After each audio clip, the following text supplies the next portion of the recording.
आप लगातार यहाँ पर एक्टिव हैं, पूरा पंजाब घूम रही हैं। सेंस क्या है, बीजेपी कहाँ स्टैंड कर रही है?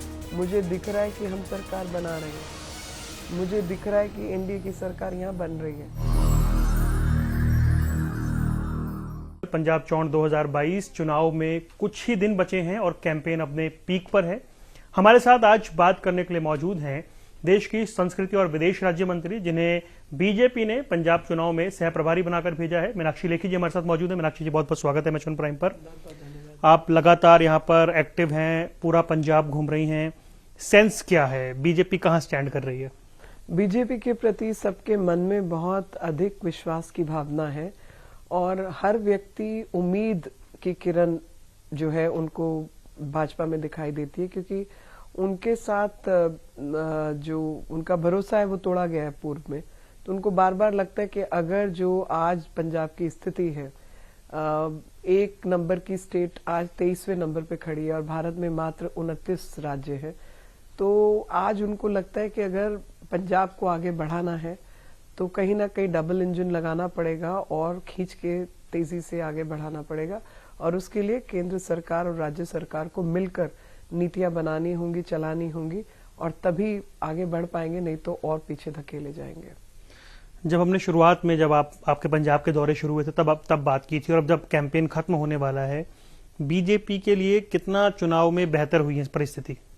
बीजेपी के लिए परिस्थिति बहुत बेहतर हुई है, और ये मैं नहीं कह रही हूँ, ये बाकी लोग जो जमीन पर घूम रहे थे, जो हमें कभी 3 सीट, कभी 5 सीट, कभी 8 सीट दे रहे थे, अब उनके प्रति मैं सवाल करती हूँ कि भाई क्या चल रहा है तुम्हारे कैलकुलेशन का। तो ये सवाल उनके लिए। हमें तो पता है कि हम जब अपनी करनी पर आएंगे तो हम मेहनत करने से नहीं डरते और पूरा मेहनत दिल लगा के काम करते हैं।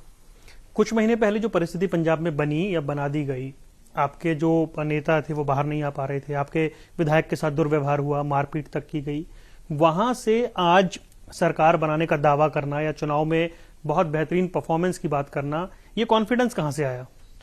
लोगों के बीच जाकर उनकी समस्याएं सुनकर और उनका हृदय जो जांच कर पता चला कि भाई ये सब असलियत में भाजपा सपोर्टर है। असलियत में इनको कभी राह नहीं मिली, असलियत में इनका कभी किसी ने हाथ पकड़ के थामा नहीं, असलियत में इनको कभी उम्मीद ही नहीं थी कि भाजपा कभी चुनाव लड़ेगी और अकेले लड़ेगी।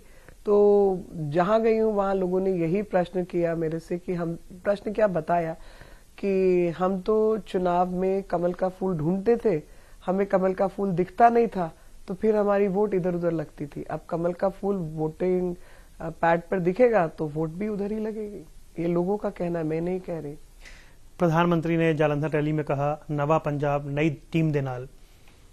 पब्लिक के बीच ये मैसेज जा रहा है कि एक नई कोशिश हो रही है, लेकिन पार्टनर्स आपके पुराने ही हैं। पार्टनर्स पुराने बिल्कुल नहीं है, पार्टनर्स सब नए हैं। मतलब पार्टनर पुराने, मतलब जो कैप्टन अमरिंदर सिंह है उन्होंने रूल किया 9.5 साल यहाँ पर। नहीं 9.5 साल रूल किया, लेकिन उनके समय पर केंद्र की जो स्कीम्स थी वो इम्प्लीमेंट हुई, क्योंकि आपके पास मुख्यमंत्री थे जो इम्प्लीमेंट करना चाहते थे। उनको पंजाब का दर्द महसूस था, उनको पता था कि केंद्र से बिगाड़ कर आप पंजाब को ठीक नहीं कर सकते हैं, और वो पंजाब के मुख्यमंत्री हैं तो उनको पंजाब की बेहतरी के लिए काम करना है। उनको मालूम है कि मैं अगर जो है नेशनल हाईवे प्रोजेक्ट को रोकूंगा तो नुकसान जनता का है, अगर मैं आयुष्मान भारत को रोकता हूं तो नुकसान जनता का है, जैसा कि केजरीवाल ने दिल्ली में किया, उसका नुकसान वहां की जनता भुगत रही है। यहाँ का मुख्यमंत्री तो कम से कम उसको पता है कि भाई पंजाब की जेब खाली है, तो कम से कम केंद्र सरकार जो पैसा लगा रही है उसको लगवा लो, फायदा उठाओ। तो ये फर्क है। प्रियंका गांधी ने कहा कि इसलिए हटाना पड़ा क्योंकि दूसरों के कहने पर सरकार चल रही थी या दिल्ली के कहने पर सरकार चल रही थी, ये बात उन्होंने कही। दूसरों के कहने पर मतलब किसके कहने पर? दिल्ली यानी सेंटर। तो इसका मतलब ये है कि इनके कहने पर नहीं चल रही थी, तो इसका मतलब ये भी है कि सब लोग जो है सरदार होते हैं यार। तुम्हारा असरदार सरदार नहीं था, मनमोहन सिंह जैसे सब सरदार नहीं होते हैं जिनको सोनिया गांधी चलाती थी। ये अपनी मर्जी से चलने वाले व्यक्ति हैं और ये चुनाव जीत के आए हुए व्यक्ति हैं। इनको पता है कि पंजाब क्या चाहता है, पंजाब की जनता की मदद कैसे करनी है। उनकी आंसरेबिलिटी पंजाब की जनता के साथ है, ना कि केंद्र में बैठी हुई सोनिया गांधी के साथ है। दोनों बातों में अंतर है जी। जब आप ये बात आती है कि सेंटर ने पंजाब में इतना काम किया, इतनी सड़कें बनाई, इतना डेवलपमेंट किया, पब्लिक के बीच ये मैसेज पहुंच रहा है, क्योंकि यहाँ पर जो इश्यूज उठाए जा रहे हैं कि बिजली की कोई बात कर रहा है, कोई बात कर रहा है डीजल की बात कर रहा है, रेते की बात हो रही है, ये बातें ज्यादा हैं चर्चा में। देखिए, भ्रष्टाचार तो मुद्दा है ही, यहाँ पे माफिया राज तो चला ही है इतने साल, और उस माफिया ने धीरे धीरे पंजाब को अंदर से खोखला भी किया है। माफिया राज खत्म करना है, और जो ये चिट्टा फिट्टा का धंधा चल रहा है उसको खत्म करना है, वो मुद्दा है और सबके मन में, और जनता उसको खत्म करना चाहती है। तो आप मुझे बताइए कि जब भारतीय जनता पार्टी की केंद्र में बैठी सरकार ने बीएसएफ का जुरिस्डिक्शन बढ़ाकर 50 किलोमीटर किया बॉर्डर से, तो जनता को तो खुश है, जनता को तो तकलीफ नहीं है, क्योंकि वो चाहते हैं कि ड्रग्स पकड़े जाएं और ऐसे ड्रोन्स जो ड्रग्स छोड़ के जाते हैं उनको खत्म किया जाए। जनता खुश है, इन लोगों को तकलीफ किस बात की? इनकी पत्ती है क्या ऐसे धंधे में? या ये वो करवाते हैं जो बार बार पाकिस्तान के साथ वाघा बॉर्डर खोल के बाकी बिजनेस की बात करते हैं। ये भी एक मुद्दा सभी उठाते हैं कि नहीं वो खुलना चाहिए, जो उसमें दिक्कत नहीं है। आप पूछिए ना क्यों खुलना चाहिए? ये तो वो धरती है जहाँ पे तुर्क अटैक करते थे, उन जगहों से जितना जिनकी जेबें खाली हैं वो आपका कौन सा सामान खरीदेंगे? उनकी तो जेबें खाली हैं, कौन सा बिजनेस करना चाहते हैं वहां से? पूछो। या अब आपको हम एक्सपोर्ट इंपोर्ट की अगर बात होती है, 86 किलोमीटर का एक्सपोर्ट कॉरिडोर जो है, जिसको फ्रेट कॉरिडोर कहा जा रहा है, वो हम आपको पंजाब से होते हुए पहुंचाना चाहते हैं डाकुनी तक। डाकुनी जो कि हावड़ा के आगे एक सी पोर्ट है। तो आपको मैं पूरी दुनिया में सामान बेचने की इजाजत दे रही हूँ, आपको ऐसे लोगों को सामान बेचने की क्या जल्दी है जिनके पास खरीदने की ताकत नहीं है? समझाओ। राहुल गांधी ने यह कहा कि पंजाब एक्सपेरिमेंट अफोर्ड नहीं कर सकता, एक्सपेरिमेंट नहीं होना चाहिए, कांग्रेस को वापस लाना होगा वरना यहाँ की शांति भंग होगी।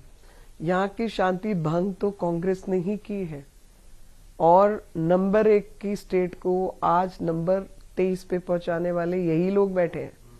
तो अब देश के अंदर 29 राज्य हैं। आप बताइए कि 23 से 29 पहुंचाना है या फर्स्ट 10 में लाना है? अगर फर्स्ट 10 में लाना है तो उनको राजपाट करने दीजिए, शासन जिनको समझ आता है, जिनको पॉलिसी बनाना आता है और इम्प्लीमेंटेशन आता है। नहीं तो जिन लोगों ने पहले चलाया है उनको चलाने दीजिए, आप 23 से 29 आ जाएंगे।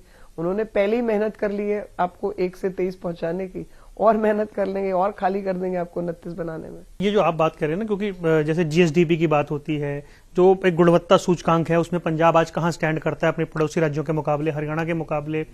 ये जो इश्यूज हैं, बड़े सीरियस इशू है, कर्जा कितना है, लेकिन जब यहाँ बात होती है कि हम आपको बिजली सस्ती दे देंगे, हम आपको आपका रेता सस्ता कर देंगे, कहाँ से पैसा कहाँ डाका डालोगे ये तो बताओ।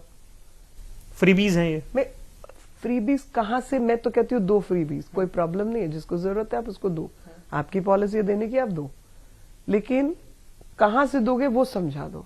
वो कहते हैं जी हम लिकर पॉलिसी और माइनिंग पॉलिसी इंप्रूव करेंगे, पैसा आएगा। कहाँ से आएगा जी? खरीदने की क्षमता कहाँ से आएगी?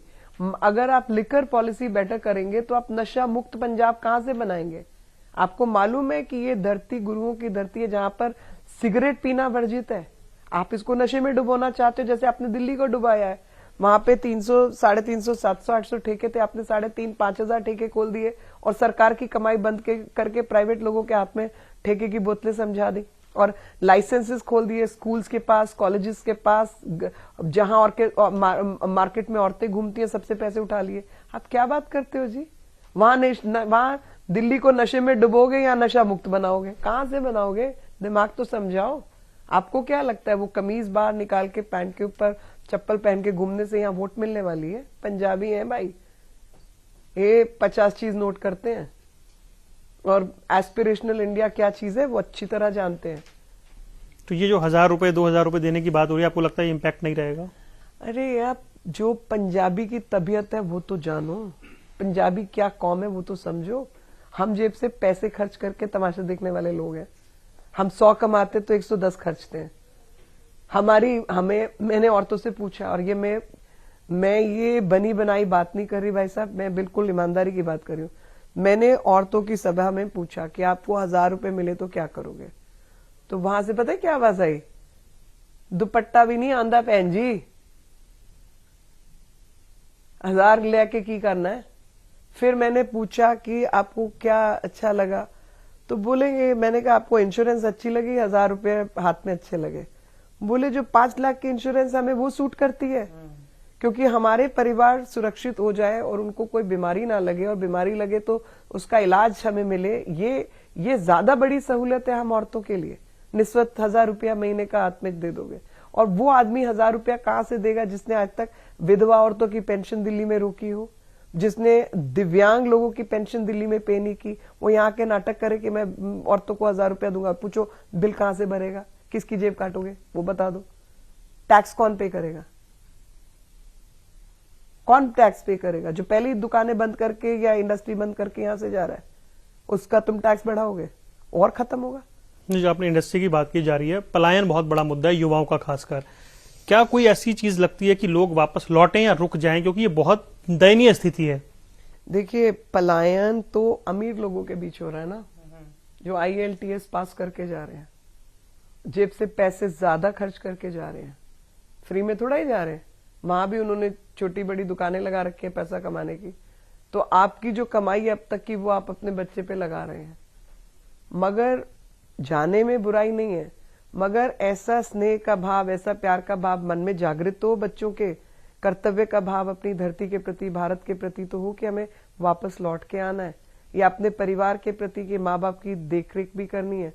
वो भाव ही नहीं जागृत करोगे तो कैसे चलेगा? तो जो संस्कृति संवर्धन का कार्य है या उसको सजाने का कार्य है, वो तो करो। वो नहीं किया। लोगों को पता ही नहीं अपना इतिहास। हम नूरपुर का इतिहास नूर जहां तक जानते हैं, उससे पहले वो कोट कपूरा था, और वहां पे जो है प्राचीन शहर बसता था, ये कोई जानता ही नहीं है। यहाँ पे बुद्धिस्ट स्तूप है, किसी को पता ही नहीं है कि हम ईसा से पैदा होने से पहले यहाँ पर सभ्यता थी। हम हड़प्पन सभ्यता का हिस्सा थे। तक्षशिला हमारा हिस्सा था। हमने सबसे बड़ी यूनिवर्सिटीज यहाँ के व्यापारियों ने खड़ी की थी। ये व्यापारियों का योगदान था यहाँ पर, और व्यापारियों को यहाँ गाली देते हो? इससे थोड़ा ही चलता है जी। यहाँ पे यहाँ की सभ्यता, संकल्प की शक्ति और लोगों की मेहनत करने का जज्बा लोगों तक पहुंचाना, समझाने की जरूरत है, जो अपना इतिहास खुद भूल चुके हैं। एक दो सवाल और है कि सरकार यहाँ पर थी, लेकिन जो कांग्रेस में इनफाइटिंग यहाँ देखने को मिली, भी जिस तरह से अश्विनी कुमार का इस्तीफा हुआ, वो कह रहे हैं मैंने 46 साल दिए लेकिन अब सेवा करने का मौका नहीं मिल रहा है, और वो कह रहे हैं पंजाब के नतीजे सरप्राइज करेंगे।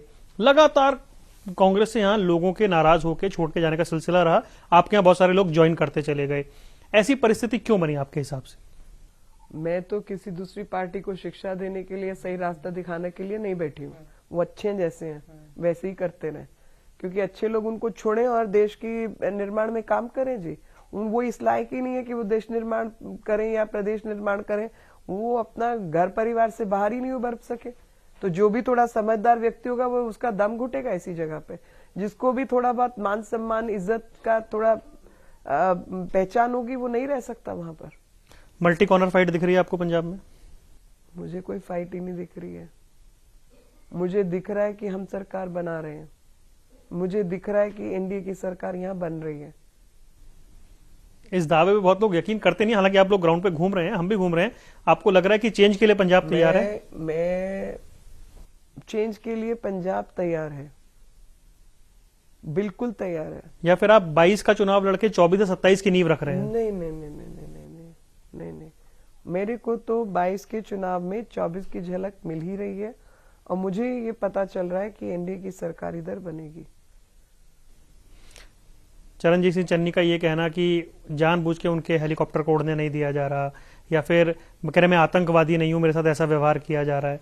भाई साहब, आप देश के प्रधानमंत्री को उसकी सुरक्षा योजना के मुताबिक सुरक्षा नहीं देके रैली फेल करने के लिए चारों तरफ नाकाबंदी करके षड्यंत्र कर सकते हैं, और आपको समझ नहीं है कि प्रधानमंत्री की सिक्योरिटी प्रोटोकॉल क्या होती है। किसी भी प्रदेश में प्रधानमंत्री जाते हैं, आते हैं, उनकी रैली होती है। किसी मुख्यमंत्री के साथ इस तरीके का हादसा नहीं हुआ, आज तक नहीं हुआ। आपने ये पहली बार नहीं किया, आप ये पूर्व में 2014 में भी कर चुके हैं, जब प्रधानमंत्री नहीं थे, जब वो चुनाव लड़ रहे थे प्रधानमंत्री बनने के लिए। भाजपा के एक लीडर थे और गुजरात के मुख्यमंत्री थे। तब आपने उनका चुनाव रोकने के लिए और उनकी रैलीज रोकने के लिए आपने उनका हवाई जहाज तब नहीं उड़ने दिया। तो ये तो कांग्रेस की पुरानी प्रवृत्ति है भाई। ये अपनी आंख से सबको आकलन मत करो। वो देश के प्रधानमंत्री हैं, उनकी सिक्योरिटी प्रोटोकॉल्स बिल्कुल अलग हैं। जब उनका जहाज या हेलीकॉप्टर उड़ता है तो किसी और का जहाज और हेलीकॉप्टर नहीं उड़ सकता उस समय पर। आखिरी सवाल है मेरा, एक वक्त था 23 में से 19 सीटें बीजेपी ने जीती, जो बेस्ट परफॉर्मेंस थी उसकी परसेंटेज वाइज। सह प्रभारी होने के नाते इतनी मेहनत करने के बाद, इतना घूमने के बाद आपको क्या लग रहा है, पार्टी बेहतर करने जा रही है उससे? 100% हम बेहतर करेंगे, 100% हम बेहतर करेंगे। आत्मविश्वास झलक रहा है? बिल्कुल आत्मविश्वास नहीं, मेहनत, लोगों का स्नेह, लोगों की आकर्षण वो दिखता है।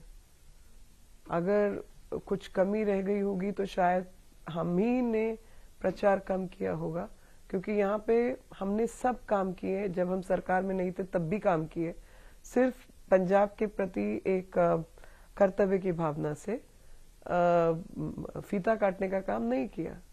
अब मौका है कि जब काम ही हमने करना तो फीते भी हम ही काटेंगे, किसी और को काटने का मौका क्यों देंगे। चलिए मीनाक्षी जी, आपने वक्त निकाला, हमसे बात किया, आपका बहुत बहुत धन्यवाद। तो ये थे हमारे साथ केंद्रीय राज्य मंत्री मीनाक्षी लेखी, पंजाब में लगातार काम कर रही हैं, सह प्रभारी हैं और जीत के प्रति आश्वस्त हैं। इस खास पेशकश में इतना ही, दीजिए इजाजत, नमस्कार। आप लगातार यहाँ पर एक्टिव हैं, पूरा पंजाब घूम रही हैं, सेंस क्या है, बीजेपी कहाँ स्टैंड कर रही है? मुझे दिख रहा है कि हम सरकार बना रहे हैं, मुझे दिख रहा है कि एनडीए की सरकार यहाँ बन रही है।